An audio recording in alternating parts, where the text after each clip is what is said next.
Hey English learners, welcome back to English with Iman, your comfortable and friendly space where you can improve your English through real conversations that feel natural, thoughtful, and easy to follow. Today's episode is a little different, and you might notice it immediately because Anaya is not here with us today, and honestly it feels a bit unusual to start the conversation without her calm energy and the way she always asks those simple but powerful questions that help us go deeper into a topic. But even though she is not here today, we are still going to have a very meaningful conversation because I've invited a special guest who brings a different kind of perspective, one that is deeply connected to understanding human behavior, habits, and motivation.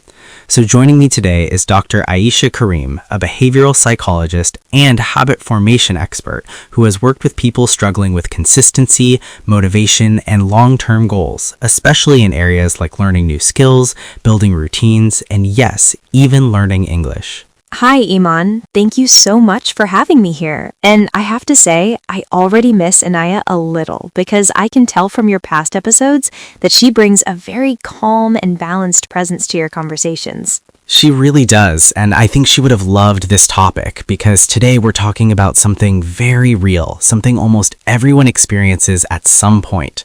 Why do people quit? Why do people start something with excitement, energy, and strong intention, but then slowly lose consistency, lose focus, and eventually stop completely? Yes, this is such an important topic and also a very emotional one because quitting is not just about stopping an action, it is often connected to how people feel about themselves. That's true, because I think when people quit something, they don't just feel disappointed about the goal, they also feel disappointed about themselves. Exactly, and that is where things become more complicated because instead of understanding the real reasons behind quitting, people often jump to conclusions and label themselves as lazy, weak, or undisciplined. Let's start from a very simple place, because I think many listeners are thinking this right now. Why do people quit even when they really want something? Because I think that's the most confusing part, when someone genuinely wants to improve but still cannot continue. Yes, that confusion is very common, and the answer is not simple because quitting is usually not caused by one single reason. It is a combination of mental, emotional, and behavioral patterns that slowly build up over time. So it's not just about losing motivation suddenly. No, not at all. In fact, most people do not quit suddenly. It usually happens gradually, almost invisibly, and by the time they realize it, they are already disconnected from what they started. That sounds very real because I think many people have experienced that slow shift where something that once felt exciting starts to feel heavy or difficult. Yes, and that shift is extremely important to understand because quitting often begins long before the moment when someone officially stops. Can you explain that idea a little more? Because I think that is something many people don't notice. Of course, what I mean is that before people quit physically, they often quit mentally and emotionally first. They stop feeling connected to the goal, they stop caring as much, they reduce their effort little by little, and eventually quitting becomes the final step of a process that has already been happening internally. So in a way, quitting is not a single moment, it is a process. Exactly, and that is why it is so important to understand the early signs, because if you can recognize those signs, you can change the outcome before it becomes too late. That makes a lot of sense, because if you only focus on the moment when you quit, it feels like a failure, but if you understand the process, it becomes something you can learn from. Yes, and one of the biggest reasons people start that process is unrealistic expectations. Unrealistic expectations in what way? When people begin something new, like learning English or starting a new habit, they often imagine fast progress, quick improvement, and a smooth journey. But real progress is usually slow, sometimes uncomfortable, and often filled with small challenges that people are not prepared for. So when reality doesn't match expectations, people feel disappointed. Exactly, and that disappointment can create doubt, and that doubt can slowly reduce motivation. So instead of thinking, this is normal, this is part of the process, people start thinking, maybe I am not good enough. Yes, and that shift in thinking is very powerful because it changes the situation from a normal challenge into something personal. Now it's not just about the difficulty, it's about their identity, their ability, and their self-confidence. And once it becomes personal, it becomes emotional. Exactly. And when something becomes emotional, it becomes harder to stay consistent because now people are not just dealing with the task, they're also dealing with their feelings. That explains why quitting can feel so heavy, because it's not just about stopping, it feels like losing something. Yes, and sometimes people don't just feel like they failed at the task, they feel like they failed themselves, which makes it even harder to start again. Let's talk about something very practical, because many of our listeners are learning English, and I think this topic connects directly to that. Why do so many people start learning English but then stop after some time? That is a great example because language learning requires consistency, patience, and long-term effort, which makes it a perfect situation where quitting patterns appear. Many learners start with high motivation. They feel excited, they imagine themselves speaking fluently, understanding everything, and communicating confidently.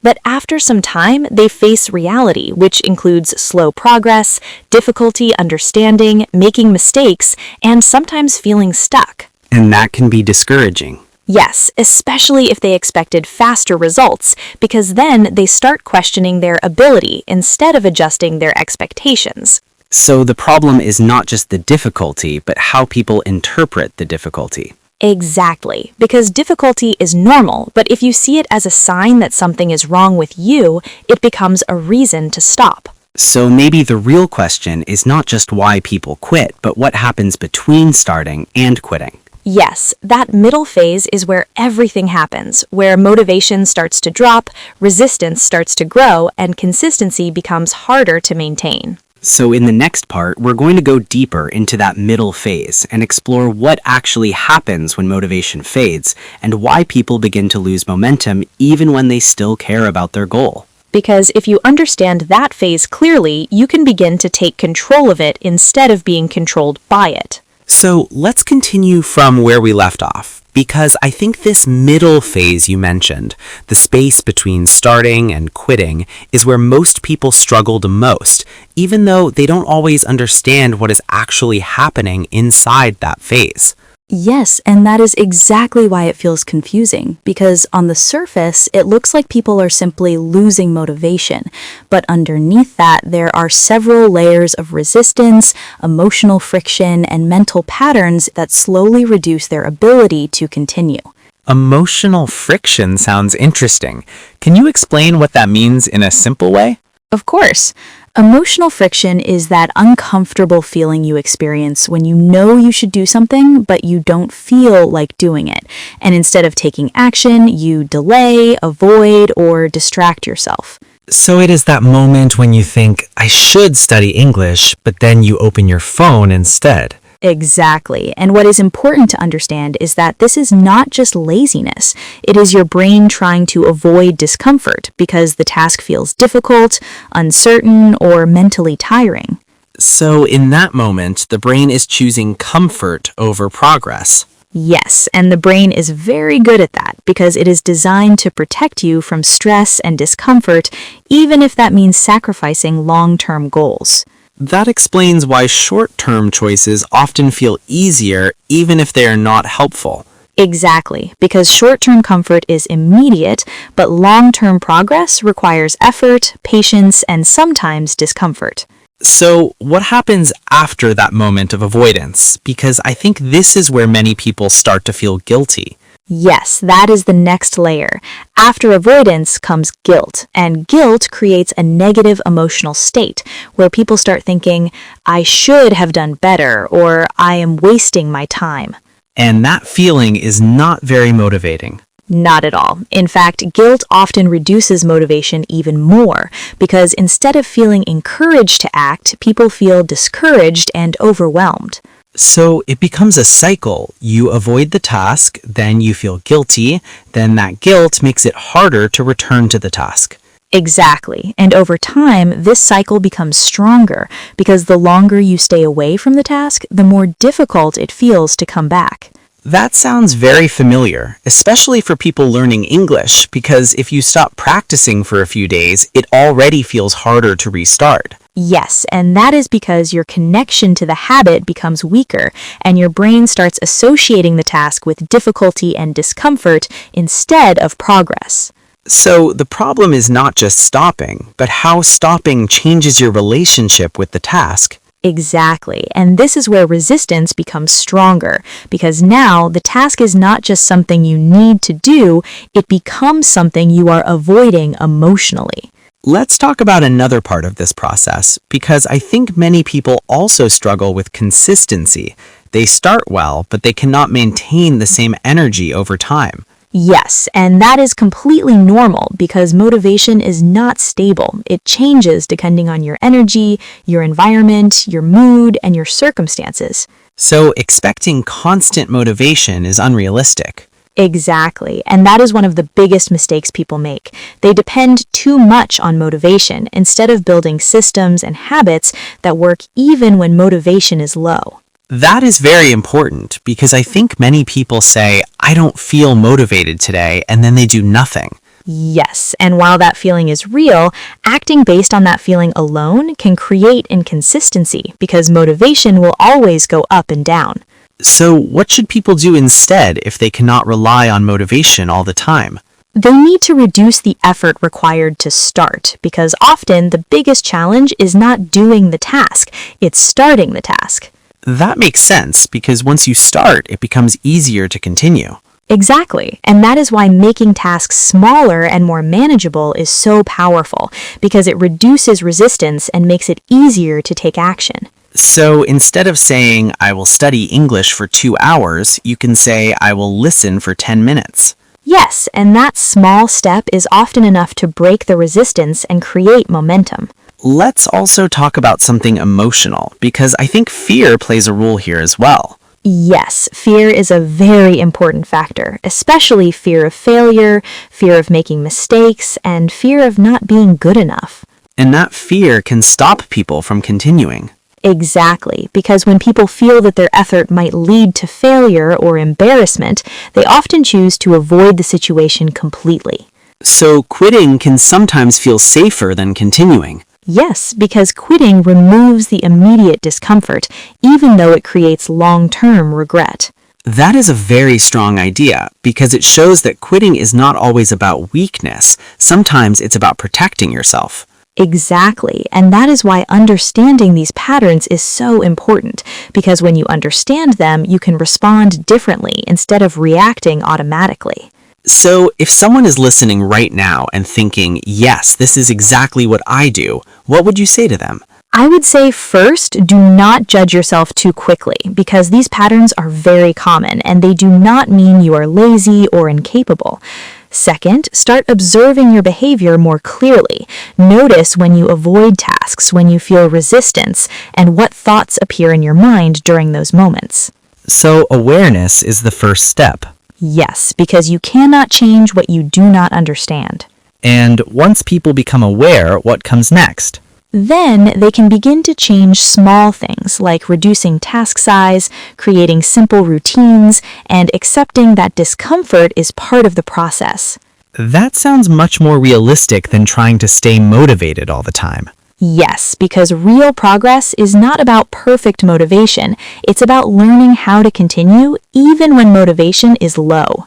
So in the next part, we are going to go even deeper and talk about the hidden habits and mental patterns that quietly push people towards quitting without them even realizing it. Yes, because once you understand those patterns, you can begin to break them and build something stronger in their place. So now that we understand how motivation fades and how resistance, avoidance, and guilt slowly build up, let's go even deeper into something many people don't notice, which is the hidden habits and mental patterns that quietly push them toward quitting without them realizing it.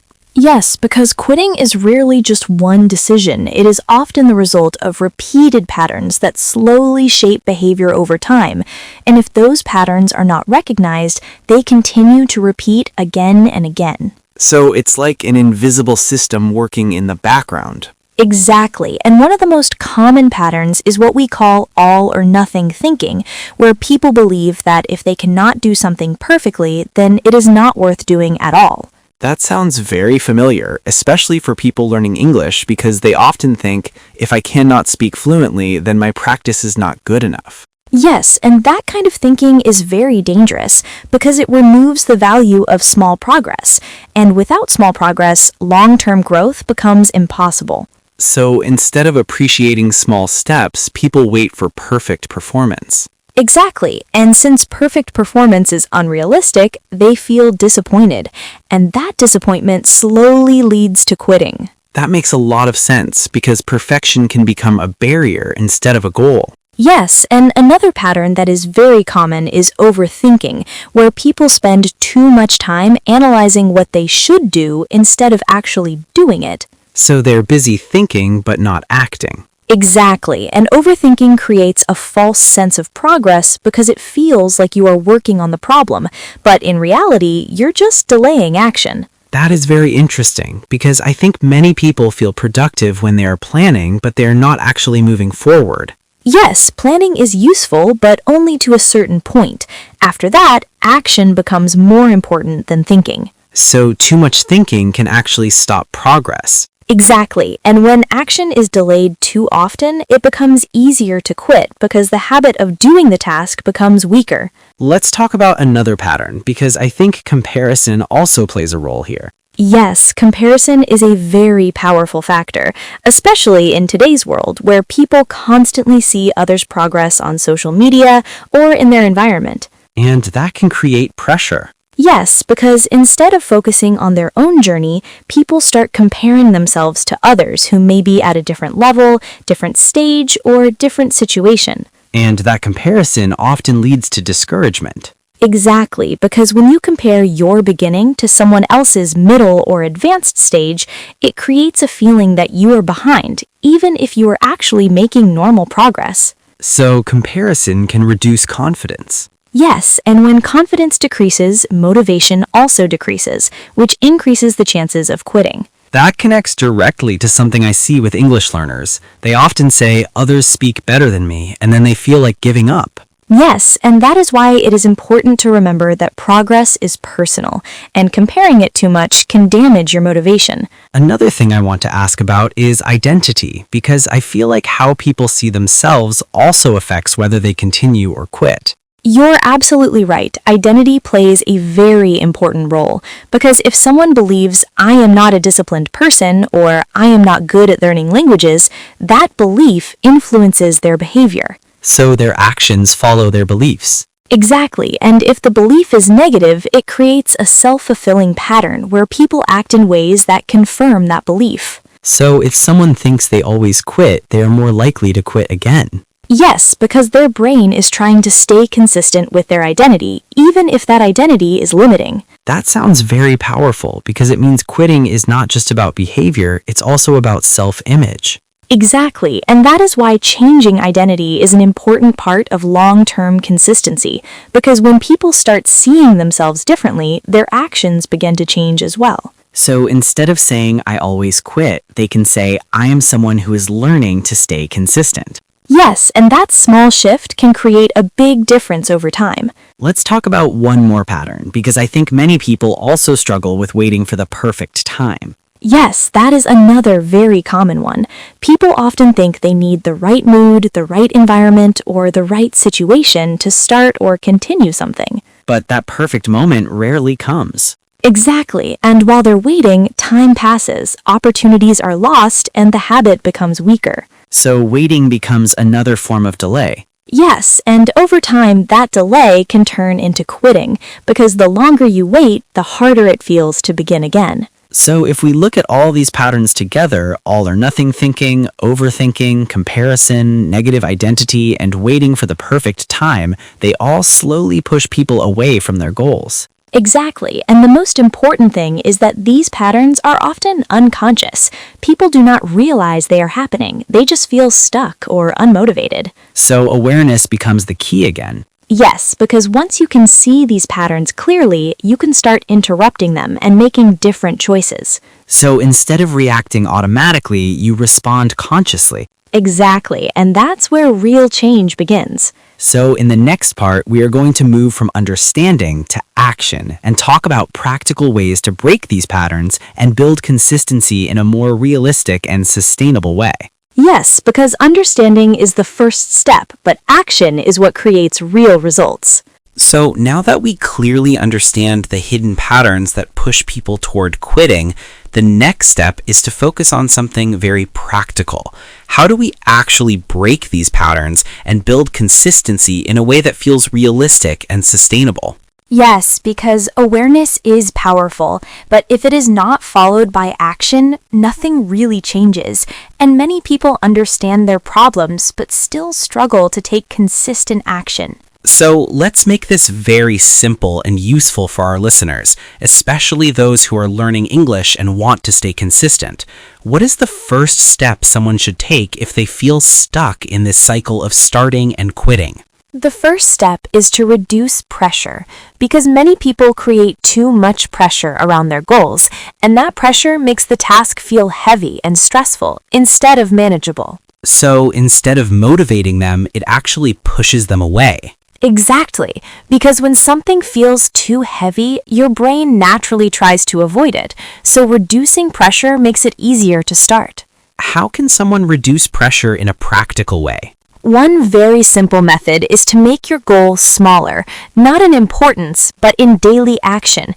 Instead of trying to do a lot, focus on doing a little consistently. So, for example, instead of saying, I will study English for 2 hours every day, they can say, I will listen for 10 minutes. Yes, and that small action is much easier to start, and once you start, it often becomes easier to continue.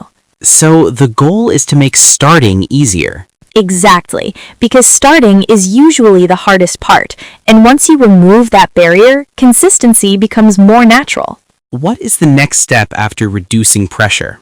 The next step is to build a simple system instead of relying on motivation, because motivation is temporary, but systems can create stability. What do you mean by a system? A system is a small routine or structure that helps you repeat an action regularly. For example, listening to English every day at the same time, or practicing after a specific activity like breakfast or before sleep.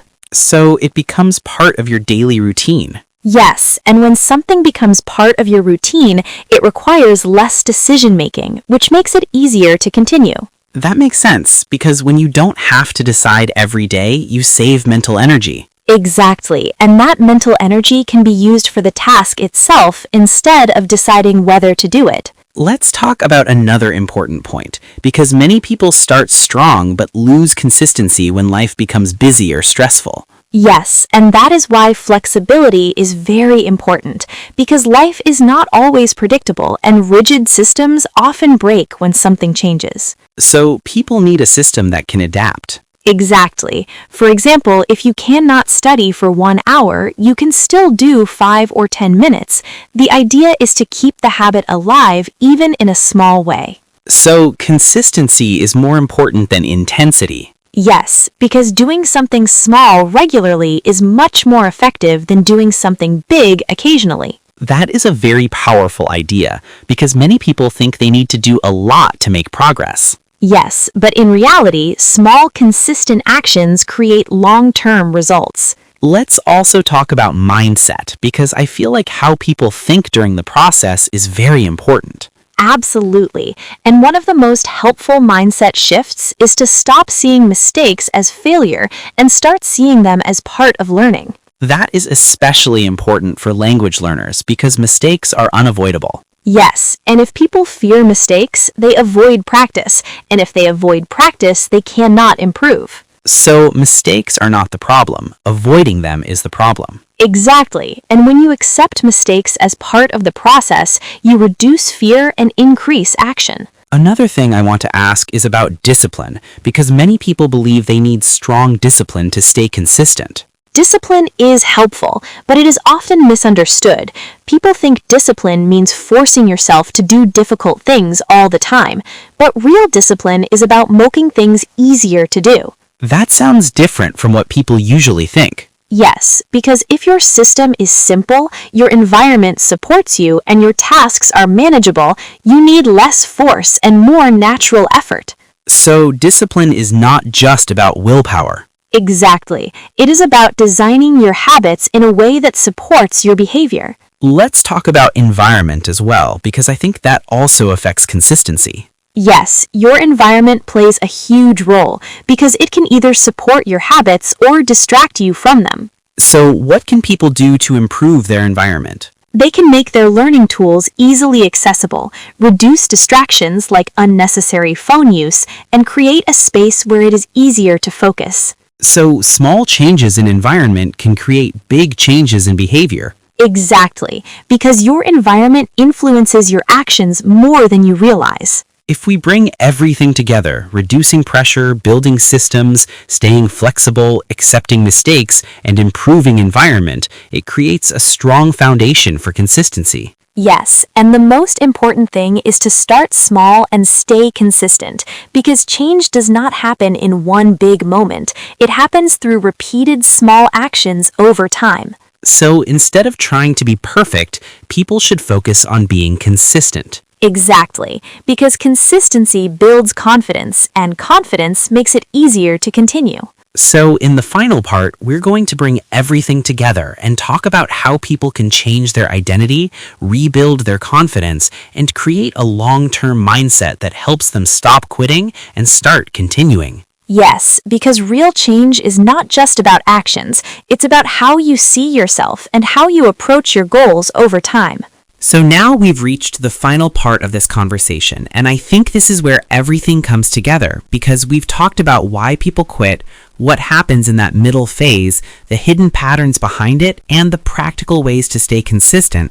But now we need to go one level deeper and talk about something that truly changes everything, which is identity and long-term mindset. Yes, because if someone only changes their actions but does not change how they see themselves, those changes often do not last, and over time, they return to the same patterns again. So the real transformation starts from within. Exactly, because your behavior is strongly connected to your identity, which means how you see yourself influences what you do every day. So if someone believes I am someone who always quits, their actions will follow that belief. Yes, and even if they try to change, that belief will quietly pull them back to their old behavior because the brain prefers consistency between identity and action. So how can someone begin to change that identity? It starts with small evidence, not big statements. Instead of saying, I am completely disciplined now, they can start saying, I am becoming someone who shows up, even in small ways. So it is about building proof slowly. Exactly. Every time you complete a small action, even something simple like listening to English for 10 minutes, you are creating evidence that supports a new identity. And over time, those small actions change how you see yourself. Yes, because identity is not something fixed. It is something that grows based on your repeated behavior. I think this is very powerful because it changes the focus from results to consistency. Exactly.